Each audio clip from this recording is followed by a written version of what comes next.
એક ગામમાં હર્ષ નામનો એક ઉદાર અને સચ્ચાઈ પર ચાલનાર ખેડૂત રહેતો હતો. ગામમાં દરેક વ્યક્તિ તેને આદરથી જોઈતી, કારણ કે તે ક્યારેય પણ જૂઠ બોલતો નહોતો. હર્ષનો એક ભાઈ વિરલ પણ હતો, જે હંમેશા તરકીબોમાં પડતો અને ખોટા રસ્તે પૈસા કમાવવાનો પ્રયાસ કરતો. એક દિવસ હર્ષના ખેતરમાં એક મોટી લોટરીનો કૂપન મળ્યું, જેની કિંમત લાખો રૂપિયાની હતી. હર્ષે સચ્ચાઈના માર્ગે ચાલતા કૂપન માલિકને શોધવાનું નક્કી કર્યું.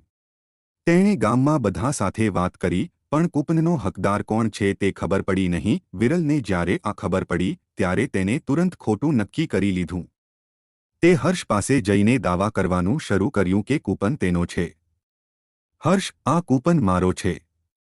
તે ખેતરમાંથી ખોવાઈ ગયું હતું, વિરલ બોલ્યો.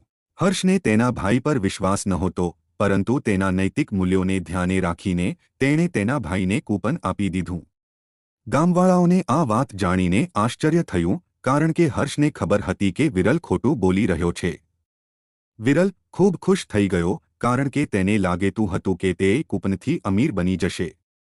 પરંતુ કેટલાક દિવસ પછી લોટરી કંપનીના અધિકારીઓ ગામમાં આવ્યા.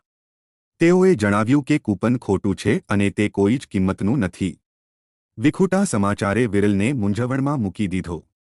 અંતે હર્ષને તેની સચ્ચાઈ અને ઈમાનદારી માટે ગામવાસીઓએ બહુ માન આપ્યો.